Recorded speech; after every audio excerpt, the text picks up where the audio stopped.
And welcome, Hoosier fans, to this week's edition of Assembly Call Radio, where each week we discuss the most important IU basketball stories from the past 7 days. This is episode number 39 of Assembly Call Radio, and it is our 331st episode overall of the Assembly Call, recorded on the evening of Thursday, August 10th, 2017. I'm Jared Morris, your host for this week. Remember, if you can't catch one of our shows live, you can always catch up with our podcast, which is available everywhere. Just search for Assembly Call wherever you listen to podcasts, and you will find us.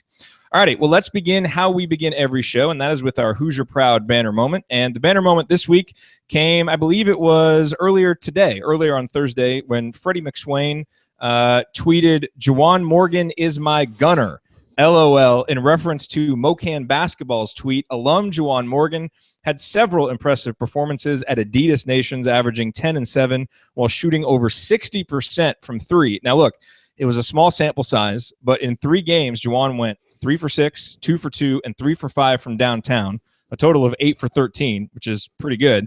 That, coupled with his strong rebounding numbers, over 7 per game, is just a really great sign that Juwan is on track for the kind of junior season that we all know he's capable of and that Indiana needs him to have if the Hoosiers are going to compete in the Big Ten. And in case you were wondering, the competition at Adidas Nations is pretty good. Names you know like Trevon Blewett and Justin Jackson and Joshua Langford were there. Again, it's a small sample, and we all know that the key to any Juwan Morgan breakout is his health, but all you're looking for in the offseason is the absence of bad news and any little slivers of positive momentum. And this certainly qualifies. And we will talk more about Juwan and his potential breakout junior year coming up here on the Assembly Call. That was this week's banner moment, brought to you, as always, by our friends at HoosierProud.com. And now, let me introduce my esteemed co-host for this evening. He is a man who was described earlier this week by noted Indianapolis radio personality and morning periscoper Kent Sterling as having a, quote, oversized brain. Kent clearly had a moment of delusion there. He is a columnist for The Big Lead, and he has apparently decided to replace at least some of his polarizing political tweets with more tweets about harmless, adorable subjects everyone can agree on, like Rally Cat and Steve Spurrier insulting SEC programs not named Florida or South Carolina. He is Ryan Phillips. Ryan, what Indiana basketball specific topic, I feel like I need to specify this now, do you have to rant about this week? Well, I was going to talk about Rally Cat because that furry feline has taken the world by storm, but apparently is missing now. So if you're in the St. Louis area, please find Rally Cat. Do what you can and find Rally Cat. We need Rally Cat back badly. I will not sleep until Rally Cat is found. The show's going to need Rally Cat if you don't get on with it very soon. No, I think the big story of the week was Jawan Morgan's numbers at the Adidas Nations event against, as you said, great competition. I think it's just while that's not all for me, what I wanted to say was I think it's a great indication of how these guys are getting better. And you can tell it when you watch videos from these guys. I mean, I don't know if it's Archie Miller specific or it's just they're growing and, the weight program and all that stuff, but these guys are all better. I mean, any snippet of video you've watched from these guys, they all look better, more rounded basketball players. Of course, that comes with a year of experience. Just looking at Deron Davis, the transformation of his body, he's going to be better, and it's going to be better for the style of game he's going to need to play this year. So I think it's just, seeing Juwan put those numbers up. Obviously, I'm very high on Juwan, as we discussed. I'm sure we're going to discuss this week because of a video I thought was off the air, but apparently made it pretty wide to our audience. If it happens while we're recording live on YouTube, it's on the air. It just doesn't make the radio show. That was my Scaramucci moment. I should have known somebody was recording me. But I would say that I think that I'm very high on Juwan, and I wasn't really surprised that he did well. I was surprised at how great the numbers were against that competition, though, and I thought it was a great sign for Indiana moving forward this year. Yeah, no question. And we're going to talk more about Juwan Morgan's potential breakout. We have some important housekeeping this week. We've got to talk about Assembly Call Bingo and our weight loss challenge, which begins today. We also have an interesting hypothetical about how to balance being a fan, an analyst, and a journalist, Ryan, that you and I kind of went back and forth a bit on email this week. That's going to be interesting. And then we have Gasp, a really great move by the NCAA. And then if we have time, we have some great Twitter questions that came in as well. All of that and more on this week's edition of Assembly Call Radio. Now, you've been hearing us talk about SeatGeek on the show for a while. They've been a loyal supporter of the Assembly Call, and we are loyal users of their service, so it is a great fit. So this is a reminder to use the promo code ASSEMBLY, ASSEMBLY, when you create your SeatGeek account and make your first purchase so that you get $20 back after that purchase. Now, why should you use SeatGeek? Well, because it's the best place to shop for all kinds of tickets, sporting events, concerts, live shows, and specifically, it's a great place to shop for IU basketball and football tickets. For example, there are still tickets available at good prices for Indiana's opener against Ohio State, where, if you haven't heard, ESPN's College Game Day is going to be setting up shop. My guess is those tickets will be gobbled up as we get closer to game day, so act now if you're interested in going, and we need to make sure that it's IU fans who are getting those tickets, not visiting Buckeyes. To find the best price on tickets to this game and the rest of the IU football schedule, visit the URL iufbtickets.shop, not .com, .shop. That's iufbtickets.shop. By the way, that's actually our affiliate URL, meaning when you use it to browse tickets at SeatGeek, we get a healthy commission whenever a purchase is made. In other words, you get a great deal on IU tickets, and you help support the Assembly Call. A win-win. That's iufbtickets.com. You are listening to the Assembly Call. I'm Jared Morris here with Ryan Phillips talking IU basketball. So, Ryan, last week, as you alluded to, during our between segment banter, which doesn't make it into the radio show or the podcast, but is live on YouTube. So it's one of the perks for the folks who watch us live on YouTube or who subscribe to the YouTube channel. You made a bold statement about Juwan Morgan. You said, and I quote, "Juwan Morgan could go after this year if he's healthy, I think." My surprised response was, "Go where?" You then responded to the NBA, to which I said, "Juwan Morgan?" And you said, "Oh, yeah." Now, if you missed it, I pulled this clip out and published it as a separate YouTube video. So just go to our YouTube channel and see it. Just everyone out there, I didn't approve him posting that. That was supposed to be a private conversation that apparently dozens of people were watching anyway. But, you know.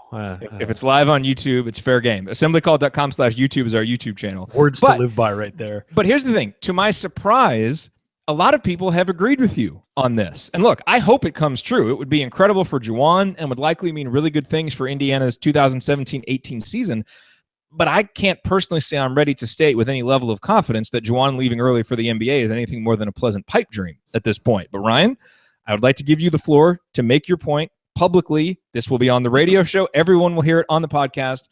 And again, since you said it last week, a lot of people have said they agree with you. Well, to be fair, what I said was I didn't think necessarily that was going to happen. I'm not predicting that's going to happen. I'm saying if he's healthy and has the year he's capable of having, I could see him going. Absolutely. He's a guy who can do a lot for you. He's a great defender. He has great basketball instincts. He can play inside and outside. I think he's a better fit as sort of a 3-4 in that, NBA 3-4 mold where he can step out on the floor, hit jumpers, as we saw at Adidas Nations. He hit 8 of 13 from 3.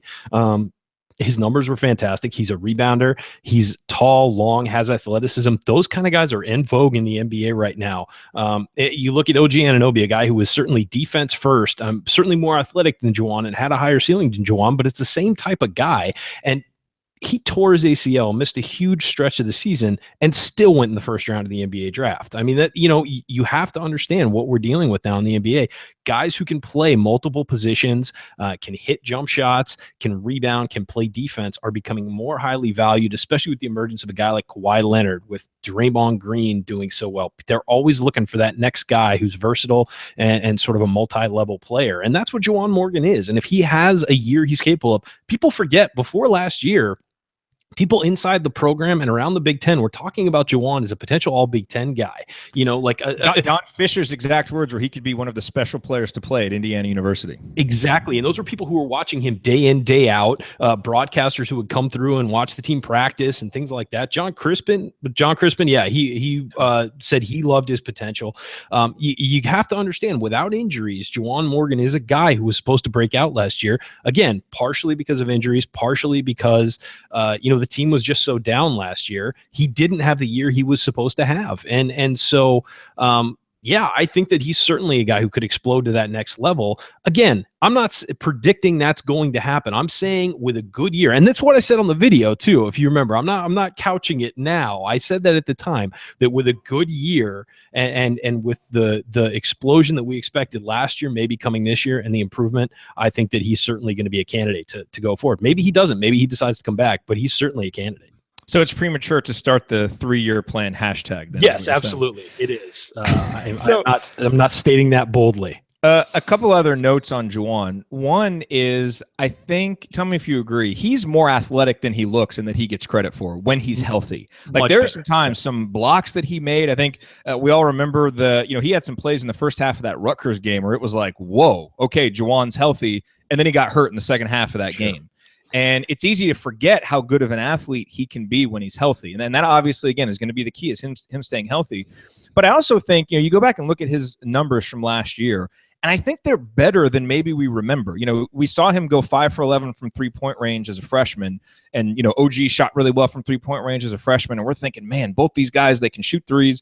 And so I think a lot of people were disappointed that Juwan went 10 for 40 from downtown as a sophomore, and that part of his game wasn't there. But you look at his 2-point percentage, it rose from 53.3% all the way to 65%. He improved his block rate. There was a slight uptick in his rebounding numbers. His offensive rating went up. So he really, in a lot of important ways, he improved exactly how you would want to see a guy, improve from his freshman to his sophomore year.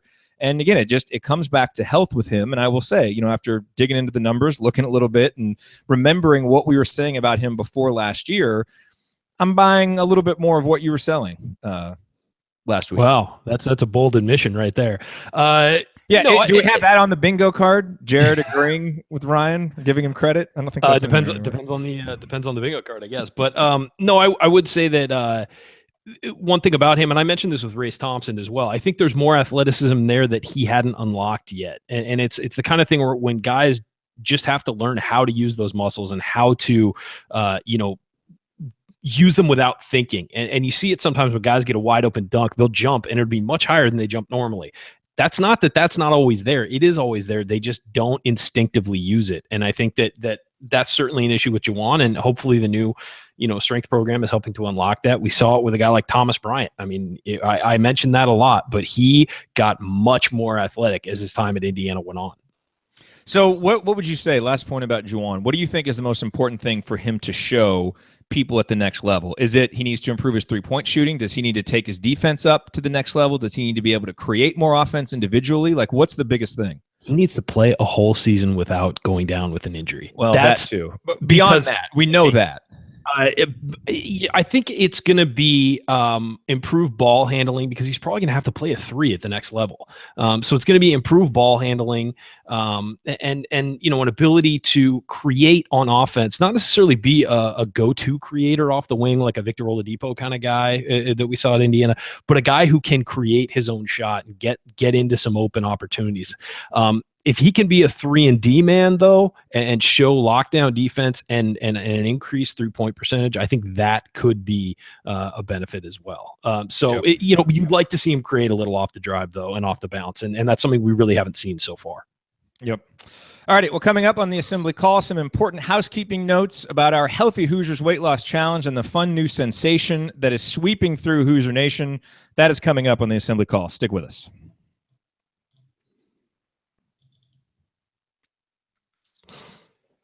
Beautiful. Let me listen and make sure we recorded. All right, we're good. Yeah, by the way, the weight loss thing is going to suck for me because I've already lost like 15, 20 pounds this year. So, have you really? That's good, man. No, but I don't know if it's going to be almost impossible for me to get 8% of my body weight there. Well, don't do anything unhealthy. Well, we don't want you to do anything unhealthy. So maybe give yourself some credit for like 7 hours in a trash bag and see what happens. And now do it healthy. We want it to be healthy. Hello to everybody watching live on YouTube. Always awesome to have you all here. Just the two of us. Andy, what is Andy doing? Is he at a concert tonight? I'm sure he's coaching something or other. He probably is coaching something. Zach, I have to get down to 200 pounds based on this. You're going for 200. I'm going to 2. Well, if it's 8%, if it's 8%, but just make sure that you're healthy. Well, of course, I'm not going to kill myself. Okay, all right. Just we need someone to razz on once the season starts. We got to have you here and healthy. Okay, so this segment shouldn't take too long because we'll talk real quick about bingo. We'll talk real quick about Healthy Hoosiers. We don't want to go too long on it. So if we get through that in like 7 or 8 minutes, then we can hop into the next stuff. Okay, so we're not doing a Twitter Q&A. We have that in the 4th segment. So it's one of Okay. those, we'll get to as many of the questions as we can. But if we can get to one of the topics for the next segment in this segment, then let's try and do it. By the way, don't read this entire Rick Bozich thing. It's just going to take up way too long in the air. Yeah, that's fine. I'll just explain it. Yeah, because you read, like last week, I listened back and we were reading the emails back from when we were. Was it too much? It was a little too long. Yeah, and this looks a little longer. Okay. I would just summarize it or pull a few lines from it. Okay, cool. I'm down with that. Okay, so I think we should aim to lose 8% of our body weight as a show. 8. I think. Wait. Like, I would combine our total weight, and then which is like 1,000 pounds, and then see if we can lose our 8% total of that. I think that would be the best way to do it. We do it as a unit. Because you don't want to pull your own weight. No pun intended. Look, I'll get down, but I'm not going to get down. I know I'm not going to. No, don't do that. Just set a goal and reach your goal because you've already been working toward it. We don't want to be dogmatic about this. It doesn't. I think maybe don't announce that this week, but I think we should update as a group how much we've lost of our total weight. Okay, we'll update it. We'll do that. We'll get some Ken Palm statistics. Yeah. Who has the highest percentage? Okay, let's get on with segment 2. Ready? You ready? Yeah. Okay, you're muted. All right, here we go.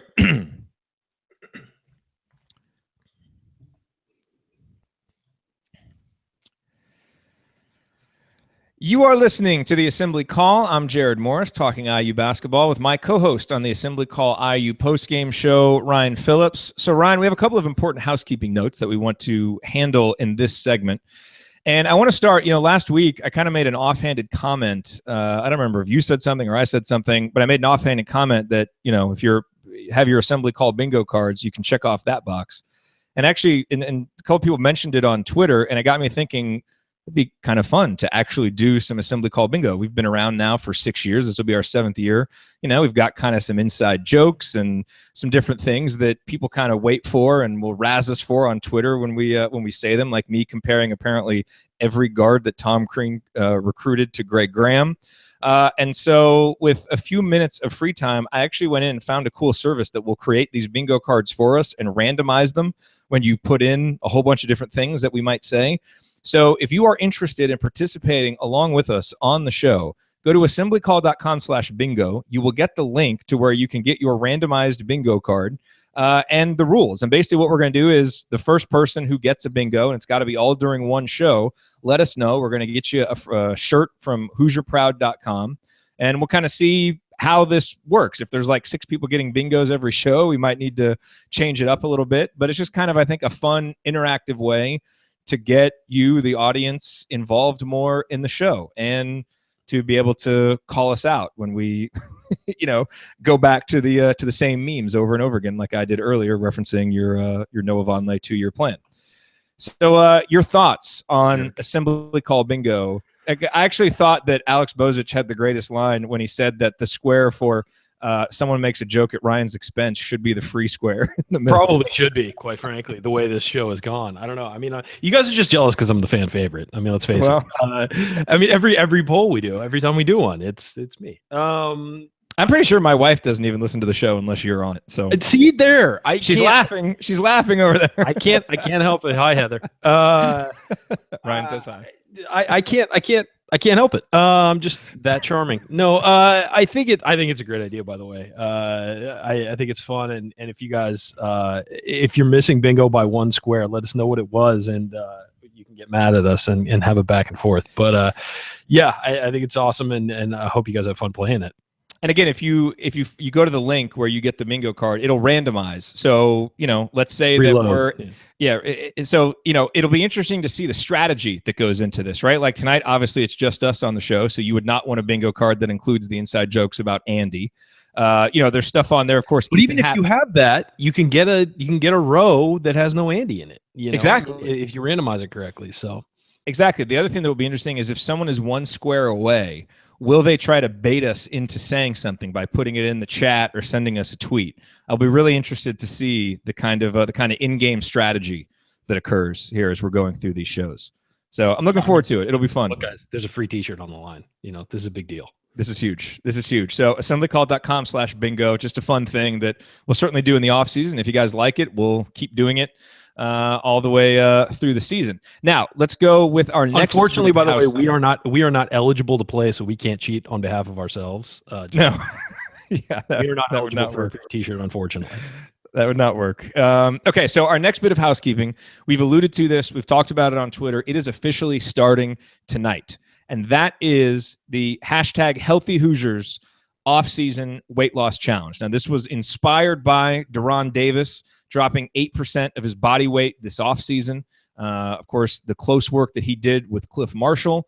And this inspired us because, frankly, your assembly call crew, we are in, we're in game shape in terms of being ready to analyze, basketball and give you all that kind of insight, but we're not really in game shape in terms of like physically, and we need to get there, and we need to get there before the season starts, because obviously then things get crazy. So that's why we're going to focus on it now in the off season, and we have all pledged to basically lose the same percent of our body weight that Deron Davis did. So he lost about 8% of his body weight. We are all going to lose 8% of our body weight by November 2nd. So that gives us 12 weeks from tonight, and we want you to join us. So the way that you can participate is we're going to do official weigh-ins every Thursday, and we'll tweet a picture of the scale or tweet what our weight is, and use the hashtag Healthy Hoosiers. And let's get as many people doing this as possible. And just a quick note, we want this to be healthy. No crash diets, no going and sitting in the saunas for hours. If you're already at a pretty healthy weight, but you want to participate, then maybe, you have some other kind of commitment, like you want to, run 4 miles a day or whatever it is. You can still participate if it's not a weight loss thing. But for us on the show, we all have a few extra pounds and we want to lose them.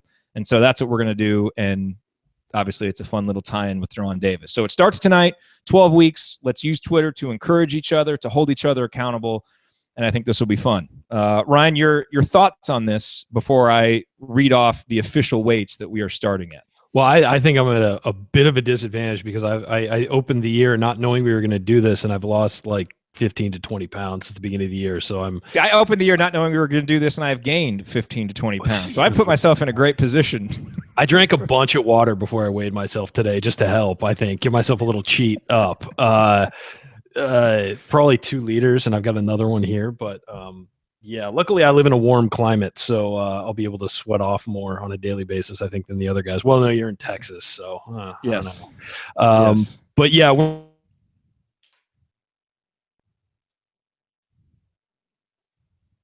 a good thing. Although whoever wins is certainly going to get bragging rights. And if you've ever listened to the show, you know that they're never, ever, ever going to let anybody else forget about it. So, no. So there is extra incentive there, even though there's no prize at the end. Yep. So real quick, here are the weights that we're starting at. Andy's at 192.2. He needs to lose 15 pounds to get to 177.2. Zach is, as he described it, at a whopping but sexy 358.8. He's got to hit 330. I'm at 229.9. I need to lose 17.8 pounds to hit 205.1. And Ryan, you are at currently 217 after drinking a lot of water this morning. So I'm roughly 200 is what I have to get to. Okay. 6'3", 200 is a tad skinny. So we'll see if I get there. We will see. So let's see how much cumulative weight we can lose. And just remember, in the words of Cliff Marshall, you can't out-train a bad diet. So make sure that you're eating well, combine that with some exercise, and let's all get in shape before the season. And, let's have some fun with this too. Anything else about the Healthy Hoosiers weight loss challenge? It'll make gaining weight in the winter so much more fun. If you're like, hey, I just lost weight. I can, come on. I could easily burn that back off. I mean, we won't, but you have faith in yourself. Yes, absolutely. Okay. Well, you are listening to the Assembly Call. I'm Jared Morris here with Ryan Phillips talking IU basketball. So, Ryan, let's cover one of the stories that we wanted to cover in the next segment right now because we have a little bit of extra time. And let's talk about, I want to save our kind of email conversation for a full segment so we have more time to dive into it. So let's talk about the good decision, the kind of forward-thinking decision that the NCAA made regarding the NCAA tournament. to kind of energize the post-game celebration. So basically, this was inspired by the basketball tournament, which is, kind of the off-season tournament where, a bunch of different teams compete for, I think it was $2 million this year.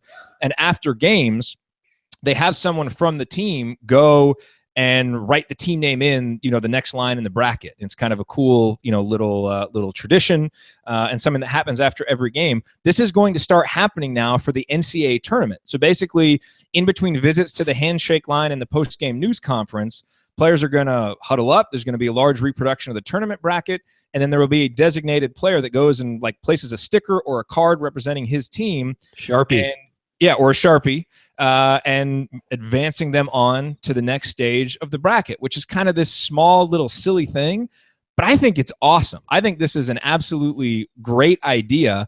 And I'm a little, I will say this. On the one hand, I'm surprised the NCAA is doing this just because we see them make so many poor decisions. But yes. I will say some of the decisions that they've been making with the tournament, for instance, with bringing in more advanced metrics into the selection process, there are some forward-thinking people that are in charge of the tournament that I think are making some good decisions, and I appreciate the humility that they're showing in doing this, because this is, they're straight up lifting this from the basketball tournament and with full credit. They're fully saying that that's where they got this from. And I just think it's a really great sign. And I think this is going to be a really cool thing to make an already amazing tournament even a little bit better. Yeah, and I think that the Rick Bozich wrote about it, and I thought that it was really interesting that he said that the selection of who gets to do it will be very cool too. Whether it's a walk-on, you could take an injured player maybe who doesn't get to participate in the tournament to do it.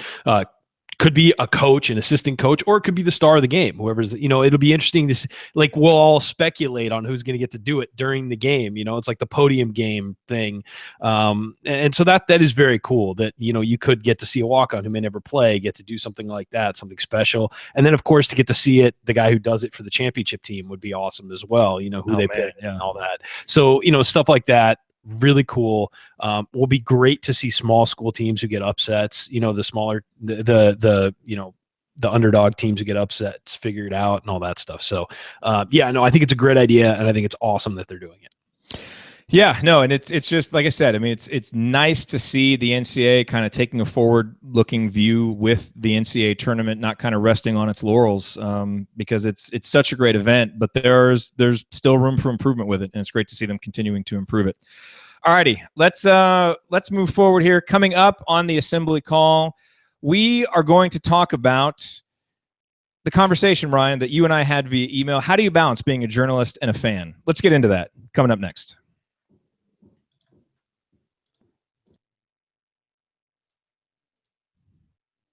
Boom. 11:06 for that segment. So we are in good shape. All right. Ryan has guests. If you're watching live and you see him talking off air over there, he has a live studio audience. Yes, I do have a live studio audience tonight. Yes, he has a live studio audience tonight. We both have live studio audiences. I do as well. Okay, cool. So let's this will be a fun topic. We can just kind of see where it goes. And then we'll answer questions in this fourth segment with whatever time we have left. Yep, sounds good to me. Okay. Sorry, housekeeping over here. Yeah. Cool. We got some nice action in the chat. Nice to see everybody here. Yeah, sorry we were a little late, Josh. We usually go live about 8:05, 9:05 Eastern, 8:05 Central, but Ryan was life sometimes intervenes. Life happens. It's okay. All right. Let's jump into this. This will be fun. Cool. All right. Here we go. Okay. You ready? Here we go.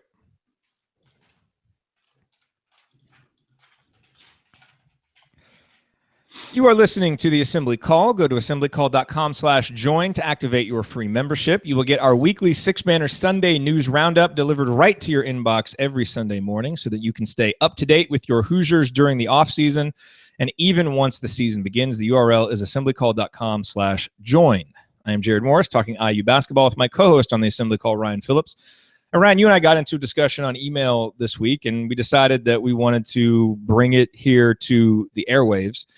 And, basically the big idea is, how do you balance, your role being a journalist, being an analyst, and being a fan. What got me thinking about this was we did an interview on Podcast on the Brink this week with Brandon Spahn, who's the graphic designer for all of Indiana University.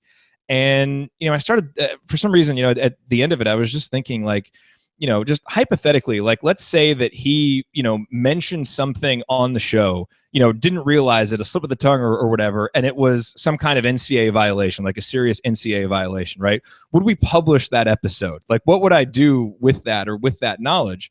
And, considering that I started, when I started with the Assembly Call, when we started the show, it was totally as fans, not from a journalistic perspective at all. To me, it was a pretty clear answer what I would do. I would not run it.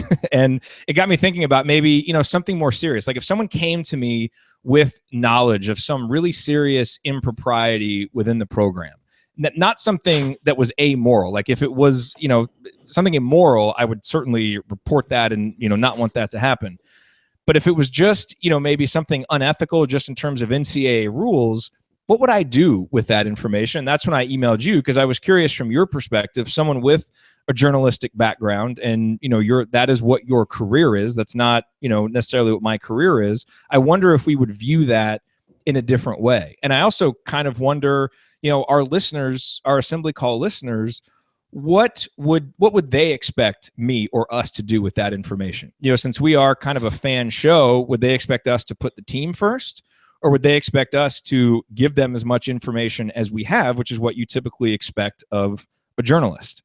And so I'm kind of curious. I'm curious to get your thoughts on it. I'm curious to get the thoughts of our audience, both in the chat, on Twitter. Where do you come down on this?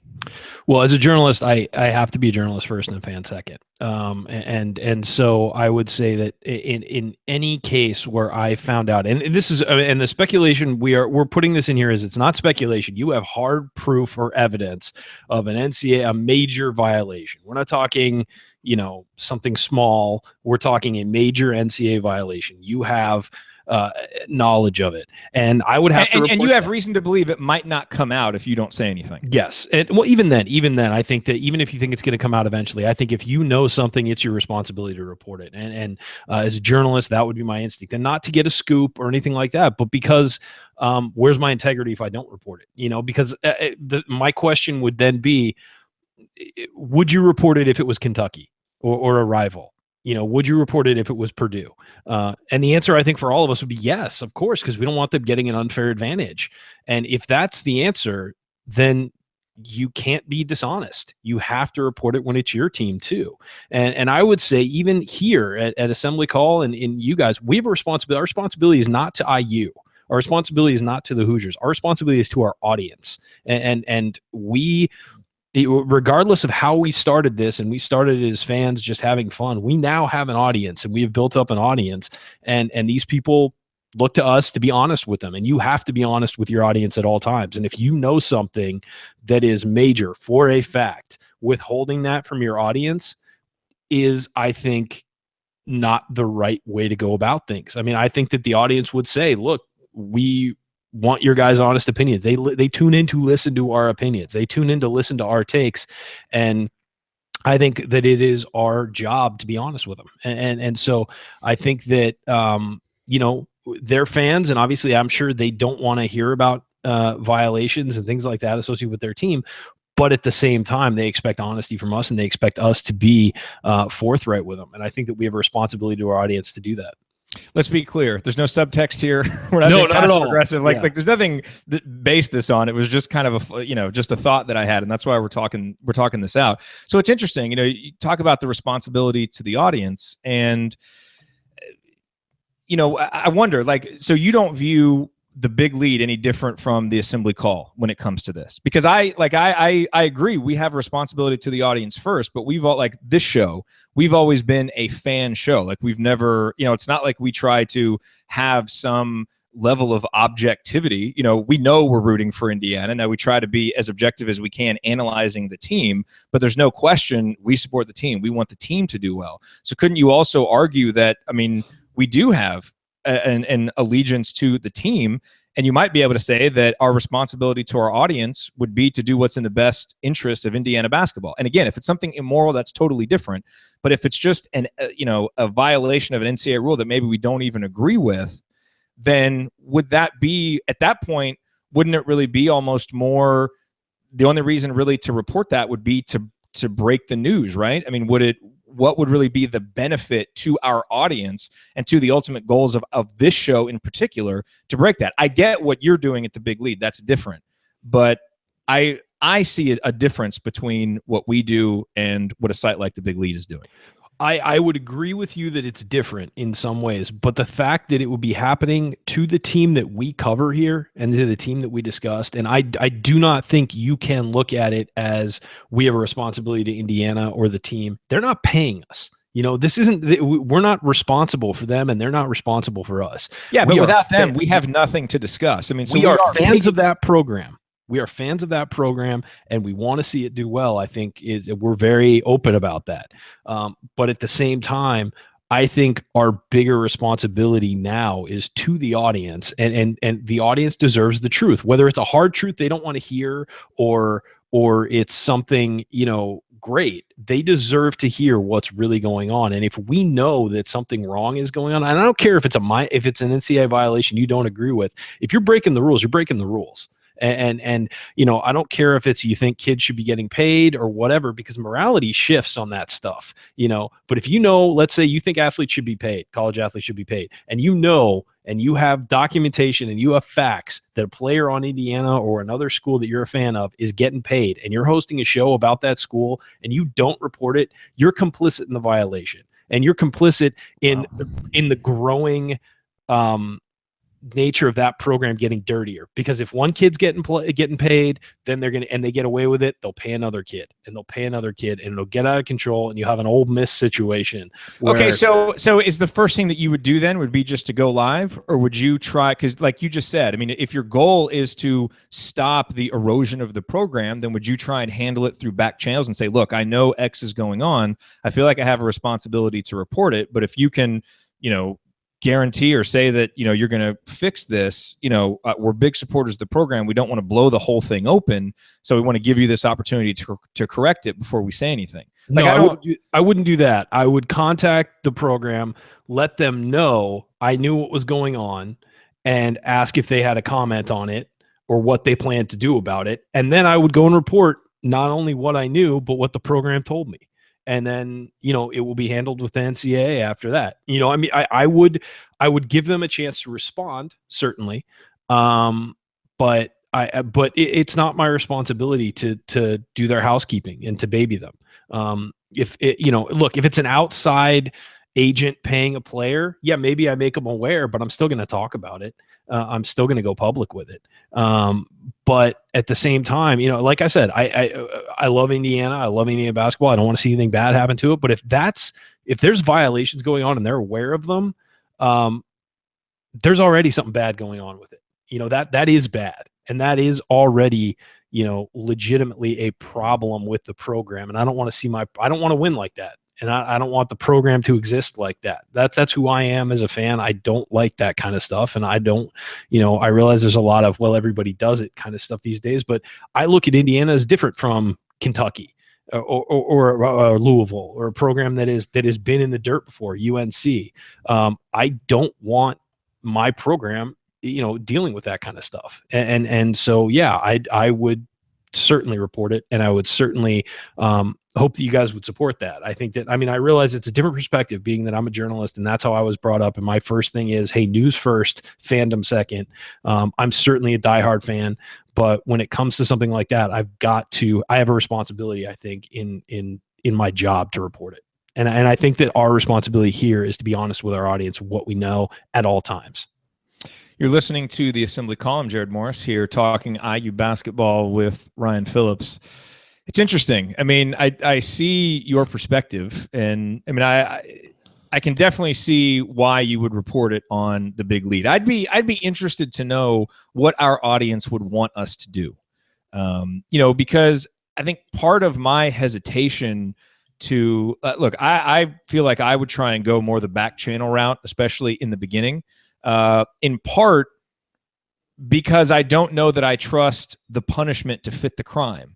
And so once the cat gets out of the bag, now you're at the mercy of an organization that hasn't really been consistent in the hammers that they've laid down. And we saw, obviously the entire program get detonated because of some phone calls that aren't even illegal anymore. And so, the shift, and look, I'm not saying that was right, and I don't want Indiana to be about that. But, again, I just, and that's probably the difference between our perspectives on this. You're a journalist first. I look at myself as a fan and an analyst, but I don't necessarily feel the same responsibility to report every single thing that I know. Because I feel part of what we do is we provide support for the program. We provide a forum to analyze and discuss the program, but the responsibility that I feel doesn't extend in the same way that it does for you. I guess I look at it, maybe it's the bitter journalist in me. If they're not paying me, I'm not responsible to them. I don't have, but I mean, I love the program. We have sponsors now, we have support. So there is some revenue coming into the show, and without the team, without the program, without some of the legitimacy that they've given us by, giving us credentials to games, that kind of thing, so there is, we are, to a certain extent, we need the program to exist. We are reliant on them. So now it's a symbiotic relationship because obviously coverage helps and positive promotion helps, and we provide that. But I do, there is, I think, some gratitude to be extended to the program in that sense is what I'm saying. But I also think that it's our job to be critical, and we need to be critical. And we've had chances with that. We've had brushes with that in the past. This isn't state-controlled media. We are responsible to give our true opinions and be critical when as I said, when it's time to be critical. And I think if violations were going on, major violations that we were aware of, I think it would behoove us to be critical of the program and to bring it to light and be honest about it. And I think you always got to err on the side of honesty, and withholding the truth is dishonest, is inherently dishonest to me, as much as lying. Withholding the truth might not be as bad as telling an out and out lie in some eyes, but I think that if you are withholding something, you are not being truthful. So I know I could see you over there sort of pondering this and wondering if you've presented some compelling arguments, I have to say. Now, look, I'm just trying to get all of my compliments and positive. Let's just get them all out in one show. Somebody may have just gotten bingo on that. But no, when you say it like that, I think you make compelling arguments, and I think it is true. Also part of what a show like this does is hold a program to the standard that we think it should be held to. And that's not just wins and losses. That's also how the program conducts itself. And, maybe it's myopic, maybe it's short-term thinking to just think, well, we wouldn't want to say anything about this because it could detonate the program. But like you're saying, maybe it's slowly eroding from the inside and saying something's actually in the better long-term. You're already on that path, I think, at that point. Yeah. But I go back to, the thought of, if you found out something about a rival program, would you run to report it? Yeah, of course you would, because you don't want them having an unfair advantage. If you would do that to another program, I feel like you have the responsibility to do the same thing to yours, because otherwise you're inherently being dishonest. And so that's my stance on it. Obviously I am coming at it from a different angle, but I think that, it's about honesty, being honest with yourself and being honest with the audience. Yeah. I'm sure we'll get plenty of feedback on this. Like, just shut up. Do not ever say anything. I want feedback. I want real feedback for what, if we were in that situation, what would you want us to do deep in your heart of hearts? What would you want us to do? I'll be really interested to hear. I think this 15-minute conversation has swung me more to your side than I thought I would be. Wow. Because I think, because you are, you would be to a certain extent, compromising the truth in that case. And I think, again, it depends on how you view your responsibility. Anyway, I'm going to think about it more, but I think you made some compelling arguments, and I'll be interested to hear what everybody else has to say. Well, thank you. So tweet us at Assembly Call. Let us know what you think about this, or shoot me an email if you're not a Twitter person, Jared at Assembly Call, JEROD, and I'll forward that to you, Ryan, if we get emails. Huh. Sounds good. All right, that was a fun conversation. You want to do some Twitter questions? We've got some time left. Let's do it. Okay, so coming up in our next segment, we got some interesting questions, and so we are going to answer those as we do every week. That is in our final segment here on the Assembly Call. Stick with us.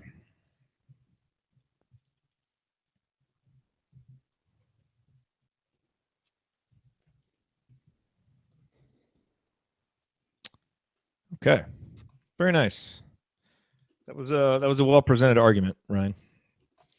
Yeah, well, you know, that was good. What did you expect from me, honestly?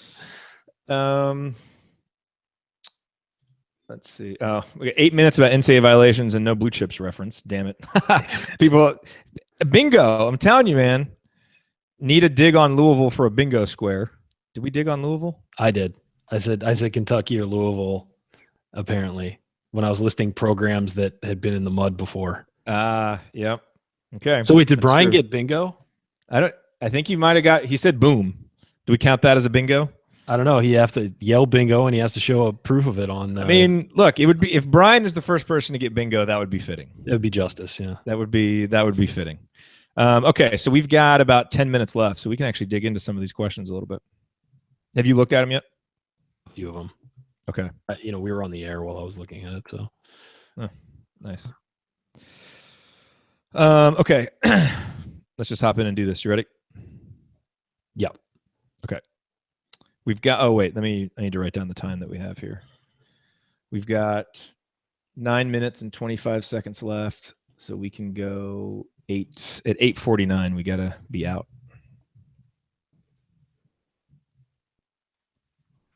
I'll hit you up in the chat if you're, let you know how much time is left. Brian needs one more square. Don't tell us what it is. Yeah, no, don't look at the chat because Brian is smart. He's going to try and bait us. Don't fall for his games. All right. Here we go. Here we go.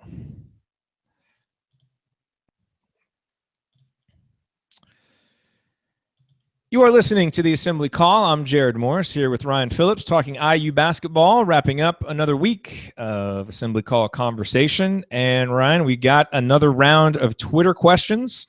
So let's dive into these. Our first question comes from Florida Hoosier 1.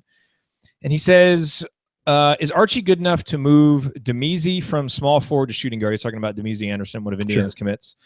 Justin Smith from power forward to small forward. Clifton Moore from power forward to wing. Race Thompson from power forward to wing. And keep Al Durham at the point, thus making them better NBA prospects.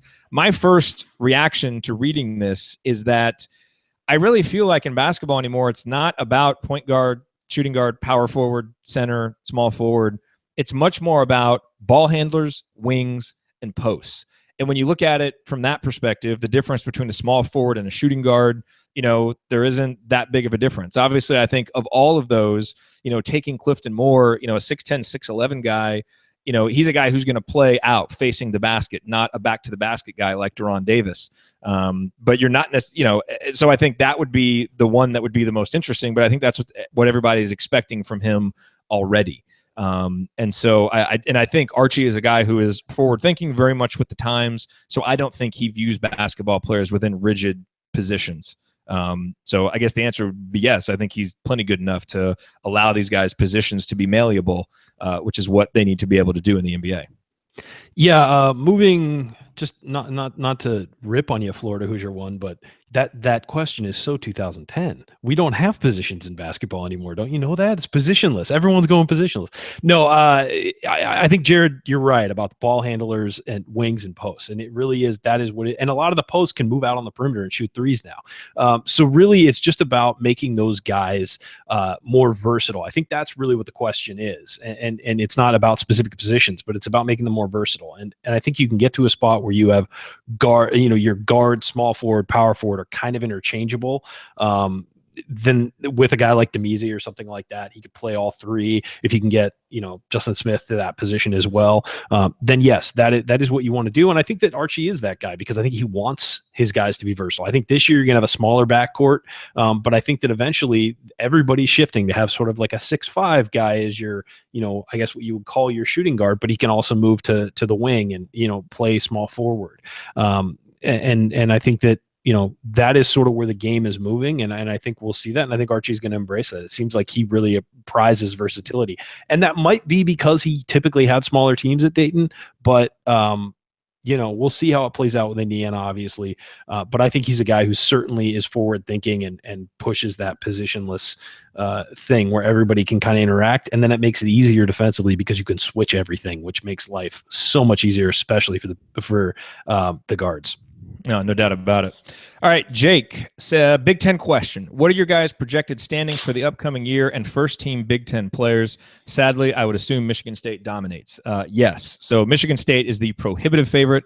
Not only are they the most talented team in the conference by a decent amount, I think, but if you looked at Inside the Hall's ratings of the unbalanced schedules, they actually came out as the easiest schedule. Yes. So the best coached, the most talented, and the easiest schedule.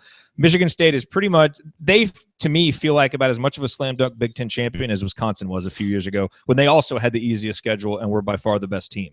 So, well, let's also remember, too, a fact to throw in there in the wrench, and my pick is Michigan State as well, but some of Izzo's most talented teams have not been his best teams. That has happened in the past. And I'm not saying that's going to happen this year because we all know that's a guy you never doubt, and I do not doubt him. But I think it's going to be interesting to see what happens this year with so much talent.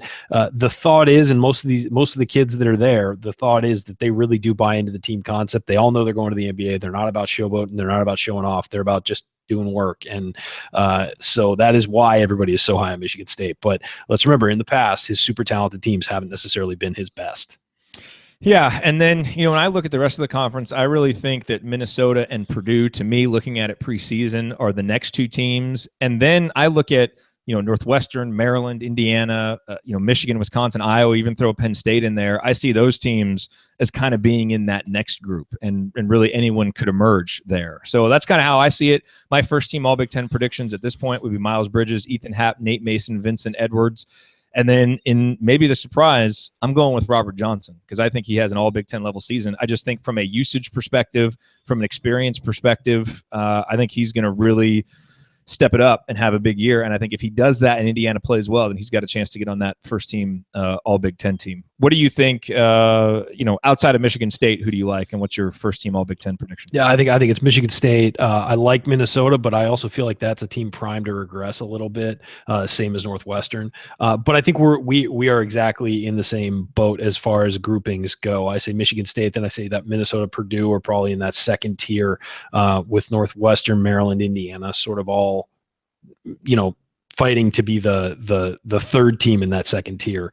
Let's remember, this Indiana team is very talented. We didn't see it as much last year, but this Indiana team is very talented. And I think it's going to be interesting to see how they play in Archie Miller's system, but I think they're certainly a threat to move into that top four. Yep. And as for all Big Ten, it's pretty much the same as yours. Robert Johnson is a borderline guy. What's the kid from Northwestern who I'm completely blanking? Oh, Bryant McIntosh. Yeah, McIntosh would be instead of Robert Johnson, I think. On yeah, mine. I kind of yeah.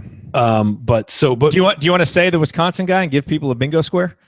No, I don't. Miles Bridges though is certainly my pick for player of the year. I'm not giving away an easy bingo square there. Hey, the guy who travels all the time. Yeah. Make it difficult. Okay. Now we've got some quick hit questions here. So Alex Johnson, what freshman makes the biggest impact this year? I'm saying Justin Smith because he's the most physically ready. I think Clifton Moore maybe fits a need more than Justin Smith does. And so I think he'll certainly get time, so I think he's kind of the upside candidate.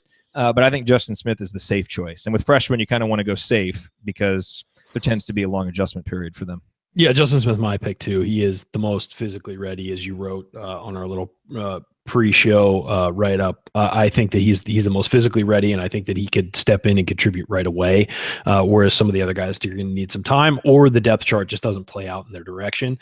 Clifton Moore, as I've said for a long time, needs to eat a ham sandwich pretty much every hour of every day until the season starts. I mean, the kid Clifton Moore does not need to be doing the Healthy Hoosiers off-season weight loss challenge. The opposite of what we're doing. He needs to steal some of our extra pounds.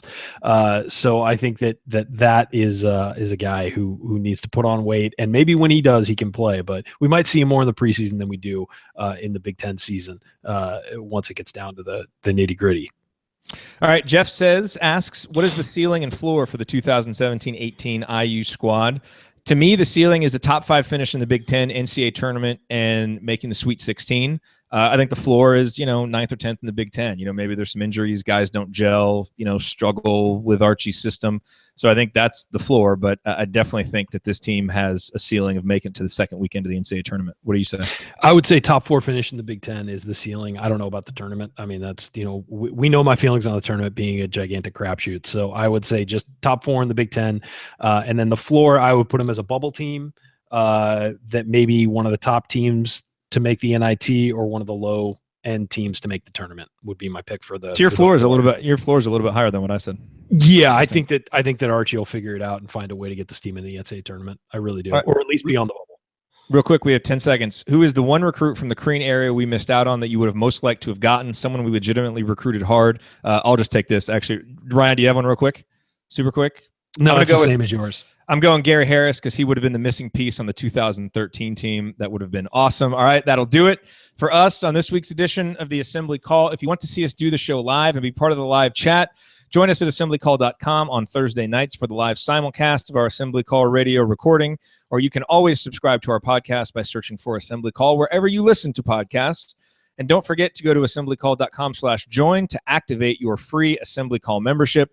Thank you for listening. We will be back to talk IU hoops again with you next week. Until then, keep your elbows in and your eyes on the rim, and go Hoosiers.